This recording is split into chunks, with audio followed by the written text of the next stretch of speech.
పహల్గామ్లో జరిగిన ఉగ్రదాడికి నిరసనగా ఉగ్రదాడిలో అమరులైన పర్యాటక ప్రజలకు శాంతి చేకూరాలనే సంకల్పంతో బోధన్ బీఆర్ఎస్ పార్టీ పట్టణ కమిటీ ఆధ్వర్యంలో అంబేద్కర్ చౌరస్తాలో క్రొవ్వొత్తులతో ర్యాలీ నిర్వహించి వారికి సంఘీభావం తెలిపారు. ఈ సందర్భంగా పట్టణ బీఆర్ఎస్ అధ్యక్షుడు రవీందర్ యాదవ్ మాట్లాడుతూ పాకిస్తాన్ నుంచి జరిగే ఉగ్రదాడులకు గట్టి బుద్ధి చెప్పాల్సిన అవసరం ఉందని, కేంద్ర ప్రభుత్వం దెబ్బకి దెబ్బతో ప్రతిస్పందించి ఉగ్రవాద మూకలను తుదముట్టించాలని అన్నారు. ఇందుకోసం కేంద్ర ప్రభుత్వానికి, భారత ప్రభుత్వానికి బీఆర్ఎస్ పార్టీ తరపున పూర్తి మద్దతు తెలుపుతున్నామని తెలిపారు. ఈ కార్యక్రమంలో ప్రముఖులు గంగారెడ్డి, అశోక్ రెడ్డి, లింగారెడ్డి, రజాక్, అశ్వక్, రామకృష్ణ, రవిశంకర్ గౌడ్, శంకర్ గౌడ్, ఎన్ఆర్ఐ అహ్మద్, విద్యాసాగర్ తదితరులు పాల్గొన్నారు.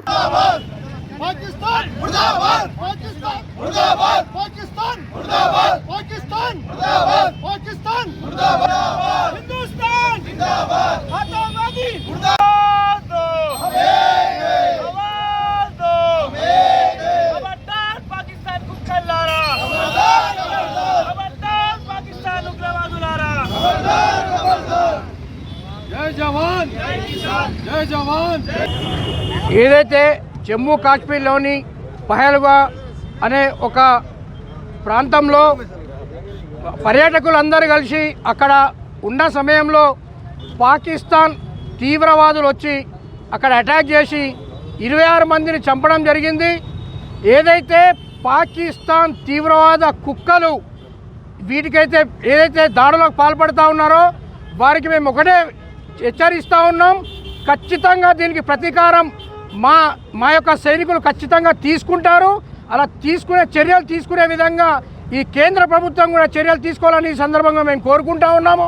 అలాగే ఈ పాకిస్తాన్ పైన, అలాగే పాకిస్తాన్ తీవ్రవాదుల పైన ఏదైతే చర్యలు తీసుకోవడానికి కేంద్రం ముందుకొస్తుందో కేంద్రానికి బీఆర్ఎస్ పార్టీ, అలాగే మా సైనికులకు కూడా బీఆర్ఎస్ పార్టీ పూర్తిగా మేము సహకరిస్తాం. అలాగే వారికి మా యొక్క సహాయ సహకారాలు ఎప్పుడు ఉంటాయి కాబట్టి వాళ్ళు ముందుకెళ్ళి ఈ తీవ్రవాదులు ఏదైతే పాకిస్తాన్ తీవ్రవాదులు ఉన్నారో వాళ్ళకు బుద్ధి చెప్పి వాళ్ళందరికీ కూడా గుణపాఠం చెప్పి ఈ పాకిస్తాన్ ప్రతిసారి ఇలాగే మన ఇండియా పైన, అలాగే మన ఇండియన్స్ పైన ఏదైతే దాడులు చేస్తూ ఉన్నారో దీనికి ధీటుగా ఖచ్చితంగా వాళ్ళకి జవాబు చెప్పాలని ఈ సందర్భంగా మేము డిమాండ్ చేస్తూ ఉన్నాం.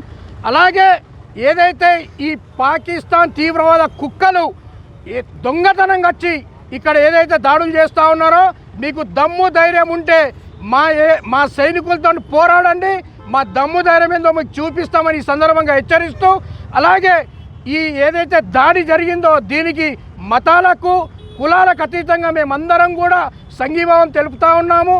అలాగే ఏ చర్యలు కేంద్ర ప్రభుత్వం తీసుకున్నప్పటికీ కూడా మేమందరం కూడా వారికి సంపూర్ణ మద్దతు తెలుపుతామని ఈ సందర్భంగా తెలియజేస్తూ, ఈ తీవ్రవాద దాడుల్లో అమరులైనటువంటి వారు ఉన్నారో వారందరికీ కూడా మేము సంఘీభావం తెలుపుతూ ఉన్నాము. అలాగే ఈరోజు పాకిస్తాన్ అనేది ప్రతిసారి కూడా ఈ తీవ్రవాద చర్యలు చేపడుతూనే ఉన్నది భారతదేశం మీద. ఇవి ప్రపంచ దేశాలన్నీ కూడా గుర్తించినాయి కాబట్టి ప్రపంచ దేశాలన్నీ కూడా బేషరతుగా భారతదేశానికి ఈ తీవ్రవాదాన్ని అణిచివేయడానికి మద్దతు ఇవ్వాలని ఈ సందర్భంగా మేము కోరుచున్నాం. జై హింద్. మరిన్ని అప్డేట్స్ కోసం మా ఛానల్ని సబ్స్క్రైబ్ చేయండి.